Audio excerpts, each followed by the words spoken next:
There are so many MMOs to choose from in 2024, and a lot of them are going to get major updates this year. Picking which one you want to devote some of your life to can be quite difficult, but I'm going to try and help you make that decision right now in this video. Let's jump in. A lot of this is going to come down to the type of gamer you are, so first I'm going to look at the traditional third-person MMOs, and we're going to start with the Elder Scrolls Online. ESO is actually turning 10 years old this year in April, and all year long ZeniMax Online Studios are going to be, celebrating that fact. And on top of that, there's actually going to be a major expansion this year in June called the Gold Road. ESO's combat is a little bit interesting. It's sort of like a hybrid tab target action combat mode. You don't have to aim every attack precisely. If you're just sort of close enough, the range abilities will hit, but there is left clicking to attack, there's blocking, there's dodging. It's one of the more action type of combat games on this list, but it is a third person MMO nonetheless. There's a whole thing about animation cancelling in ESO.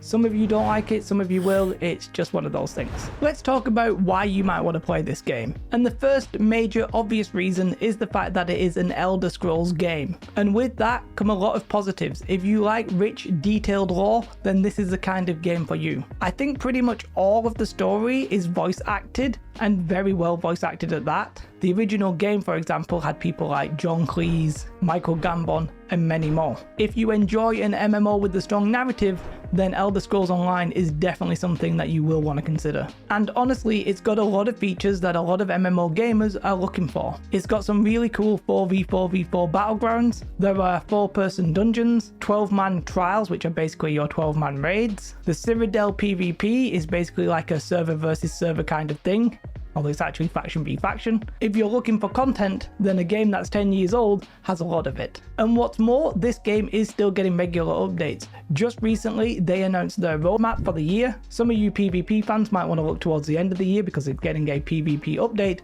although details at the moment are a little bit scarce on that one. However, in June, as I mentioned, we are getting a new expansion, the Gold Road. This new expansion is going to be set in Westfield, which is basically a zone you might be familiar with if you played Oblivion. And really the main feature in this expansion is going to be something that they are calling scribing, which is going to be the ability to craft your own spells, or at least change them in some significant ways. There will be a new 12-person trial, and much more content on top of that. Of course, there will be some additional story. Honestly, ESO offers a lot to a lot of different people. I'm personally playing through ESO at the minute for a new player first impressions. That video, if I'm honest, is going to take me a while because I want to do at least 100 hours, but so far I'm really enjoying it. Now, reasons why you might not want to play ESO are pretty simple, but not necessarily a problem for everybody. Some people might not like the sales model. It's a little bit complicated to explain, but basically the expansions are buy to play. You get them and then you can just play them, except there is an optional subscription on top of that called ESO Plus. And if you do buy ESO Plus, you actually get all of the previous expansions except the latest one. So right now that's Necrom, so you get all of the previous ones except Necrom, and then when the Gold Road comes out, you'll get all of the previous ones except the Gold Road. So if you are following along with the most recent content, then you are going to want the subscription and to buy the new expansion. And you will want that subscription ESO Plus because the amount of quality of life features it offers are pretty required. Honestly, you won't really go far wrong with ESO if you're looking for narrative gameplay. It's mostly story, mostly PvE. PvP apparently has been a little bit neglected, but as I said, some of that's coming at the end of the year. The next MMO that we're going to talk about is Final Fantasy XIV. I know a lot of you will be familiar with this. It sort of had a renaissance sort of relatively recently in recent years, but it is going to remain a good option for you to pick up in 2024. And in this summer, we're going to be getting the new expansion, Dawn Trail. Final Fantasy is a classic tab target MMO. So a little bit like ESO, Final Fantasy is known for its very strong storytelling. Let's put it one way, it's definitely not an afterthought, it's sort of the main driver of the gameplay. If you are a player who enjoys a good, strong narrative, then Final Fantasy is another good option for you. It also has quite a good community. The community to me, and now obviously I'm mostly an outsider here, does seem to be mostly friendly, especially if you actually enjoy the game. But there's a deep community there. I'm not just talking about ERP, I'm talking about all kinds of roleplay, story-driven content, streamers, etc. There's a very nice community surrounding Final Fantasy. And a little bit like ESO, again, it is getting regular updates. This summer, we are getting Dawn Trail. Dawn Trail is going to be adding 2 new jobs, the Pictomancer and I think the Vipermancer. might be the name of the other one. The level cap is going to be increasing to 100. I will imagine it will continue to get regular updates for the foreseeable future. But why might you not want to play Final Fantasy? Well, the first one that springs to my mind is that it literally is a subscription model. Yes, there are free trials which have like unlimited time to like maybe like level 70 or something, but if you're going to want to play the game long term, unlike ESO, this one has a mandatory subscription. It is a sub to play game. The way that you pay for this is you buy the expansions and then you pay for the sub fee. Now, whilst the game does have a lot of story driven content, there is a lot of story there. Yes, I do believe you can pay to skip it, but a lot of people say if you do that you'll be confused. But there is so much story there that it can sort of feel like you need so much time to go through it. It's very time intensive, I think. And on top of that, I personally think that there's a little bit of slow pacing because of that. I only played for 3 hours the other day, but when I was going through it, the actual start of the game, it felt a little bit slow. I'm sure it's probably going to ramp up a little bit, but the main story didn't really get going for quite a while. Obviously, as you progress the game, it's probably going to feel a little bit quicker, but basically it's a little bit slow at the start and it's time intensive. However, Final Fantasy offers all the classic features. There are PvP battlegrounds, there are raids, and if you like story-driven gameplay, you're probably going to want to look at this one, or ESO as I mentioned earlier. The next one I'm going to talk about is another classic one here, and that's going to be World of Warcraft. Now, there's so much to possibly say about World of Warcraft. Let's face it, I think there's like 4 different versions you can be playing right now, if not 5 or 6. There's a lot going on with World of Warcraft. And honestly, for a lot of people, if you are like watching this video, you've probably played World of Warcraft before. If you've not, you should definitely check it out. It is sort of the most popular MMO that has ever existed, pretty much. You might as well give it a bash. Now, depending on which mode you play, sort of depends what kind of player you want to be. The main 2 that are probably worth checking out right now are Season of Discovery and what we would call Retail. So let's deal with Season of Discovery first. Season of Discovery is basically Classic Plus. They're doing it in different phases, so as of speaking right now, they're at level 25, but I believe that cap's going to be going up to level 40, and all the way through they're changing the classes, they're changing the content as well a little bit, but they're trying to stay true to the classic feel. I could probably spend a whole video talking about what Season of Discovery is. I would recommend that you try it if you've played WoW before, or you enjoyed Classic or Vanilla when it was originally around. There's also another version of Classic which is just Era, which is literally just the classic level 60 experience. There's Hardcore, there's the Wrath of the Lich King sort of like classic, which is going to be going to Cataclysm this year. And then finally we have Retail. They announced the World Saga at BlizzCon, which is basically the future of retail. There's going to be 3 expansions, 1 every year, 1 this year probably around November, and then 2 more after that. World of Warcraft is a classic tab target MMO. World of Warcraft, depending on which version you play, is either buy to play with a sub or a sub fee, I believe, just for Classic and Season of Discovery. Almost all of WoW has the same kind of things, right? There's battlegrounds, there's often arenas, not in Classic, but in Retail or Wrath. There's proper raids, there's open world PvP, depending on, you know, if you've PvP or PvE flagged or what have you. There's a lot in WoW. Try it. You know what it is. Just try it if you want it. Then we're going to move on to one of my personal favorite games, but it's a little bit bittersweet and a little bit hard to recommend, and that is New World. New World is a proper action combat game. Unlike something like ESO, if you miss, you are missing, right? It's not going to correct for you. It's not going to sort of be soft locked on. If you aim a bow and you miss the bow doesn't hit. And that's a huge departure for a lot of people from tab target MMOs, so I feel like I need to mention that because it's very different. However, a lot of people, mostly myself and the people who watch me on stream, were a little bit bored of tab target MMOs, and we like this action combat. Now, it feels a little bit rough, to be honest with you. There's some animations that feel a little bit clunky, but for me it always feels like grounded, and I do enjoy that. ESO, for example, I find a little bit floaty. New World I find really impactful, and that's what I like about it. If you like New World's combat, you'll like the game. If you don't, then you probably won't. And New World is one of the newest games on this list, releasing in 2021, and the graphics are very, very nice. Probably the best on this list as well. Because New World was originally intended to be a sandbox MMO, it does have a player-driven economy, which a lot of people might enjoy. New World, though, is just a buy-to-play game. There is a season pass, but that's pretty damn optional. Unlike the ESO one where it's almost required, it is very optional in New World, and you only need to buy it once every 3 months if you do want it. But it now does have an expansion, so you've got to buy the core game and the expansion if you want to play. Well, technically you can just buy the core game and then buy the expansion when you're ready, but you know, if you want to get to the end game, you need everything. However, we can't go talking about New World without talking about the controversies that surrounded its launch. We did have exploits, we do have a lot of bugs, and it's not perfect by any stretch of the imagination.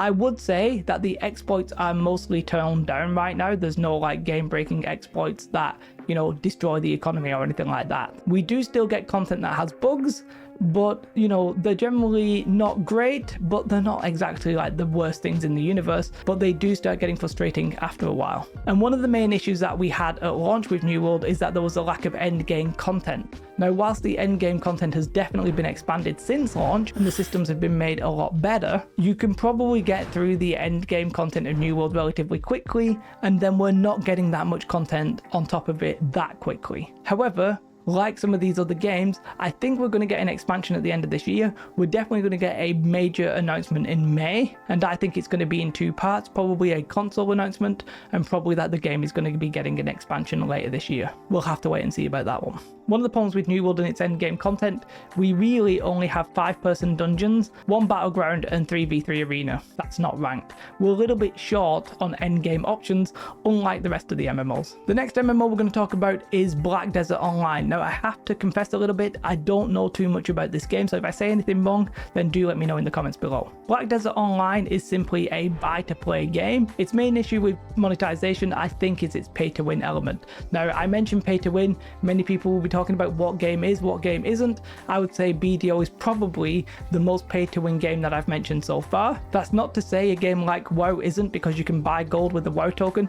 I don't want to get into it too much because it's going to be controversy, but if you really want to play this game, then I would definitely look into the pay to win element if you are against that very strongly. The game does, however, offer some incredibly beautiful graphics. It's sort of quite a few years old right now, but if you look at it, for me, it's still one of the prettiest MMOs around. And a little bit like New World, it is action combat. It does offer a little bit of a different take. It's very fast paced, where I think New World's a little bit slower, but the action combat is regarded by many to be the best in class. I personally prefer New World, but I would say a lot more people prefer BDO's combat. It's one of its unique selling points, and it does look quite fun. I'd say it's a little bit more hack and slash than, say, New World though, but that's just taste, you know, that doesn't mean it's bad. BDO does offer a large open world with a variety of different activities and professions, and you can engage in all the traditional MMORPG things like questing, dungeons, etc. But there is stuff like fishing, trading, horse breeding, I believe. Quite a lot of sandbox elements that, if you're interested in that, could be very intriguing. You might not want to consider BDO though if you're against super grindy games. It's sort of known for being quite grindy and requiring a lot of time investment. There are a lot of people who enjoy grindy games, and maybe that's you, and maybe you'll enjoy this. I would definitely look into this more if you are time poor and you want to play this game. I don't want to come across negative about Black Desert Online. I simply haven't played it enough for that to be the case.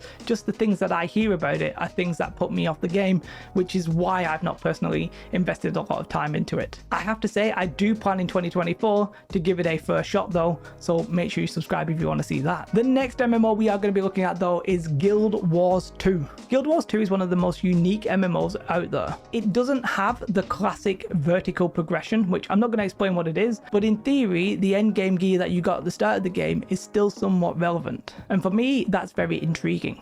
Guild Wars 2 has some really unique features. For example, the PvP is effectively equalized in the battlegrounds. It does have a realm v realm mass PvP mode, which I have to say when the game originally came out, I really enjoyed. And there are raids in the game. It has all the traditional MMORPG content. One of its cool features is the dynamic event system, which is sort of like an alternative to traditional questing. These occur throughout the game world, and players can participate them spontaneously. And I think this makes the game feel a little bit more alive and interactive than other MMOs. I think Guild Wars 2 does offer some player-friendly monetization. It does not require a monthly fee, a little bit like New World is simply buy to play, and there are expansions, and its monetization is primarily focused on cosmetic and convenience features. Guild Wars 2 did get an expansion last year, and if I'm honest, I'm sort of expecting them to get one this year. I would say that some players might not like having a non-traditional endgame. I think a lot of players do enjoy vertical progression, But if you're a casual player, sometimes you can get left behind vertical progression.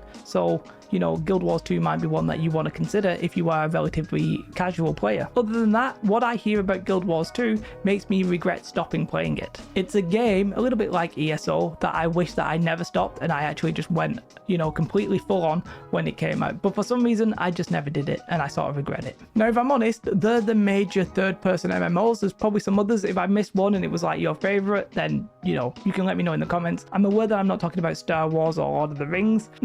I think we're sticking with the major ones here, so don't hate me if they're your favorite game. Then we are going to move into a bit of a genre that I don't personally like because of the camera angle, but we still have to talk about it if we're going to try and answer what MMO you should play this year. And we're going to talk about Albion Online first. Now, this is an isometric MMO, and that's actually the thing that puts me off, right? But I know that's not a case for a lot of you guys, so let's talk about it. Albion Online is known for its PvP sandbox elements and its player-driven economy, which might interest you or it might put you off. The game does have open world PvP, and what it has is different zones of different dangerous levels. But if you're looking for a PvP based MMO, then this is definitely a good shout. If you want to play without PvP, I would look into this area a little bit more because the game might not be for you. I didn't really talk about this, but like New World and sort of Final Fantasy, you're not tied into a class in Albion Online. You basically are what you were, and that for a lot of people is a big selling point.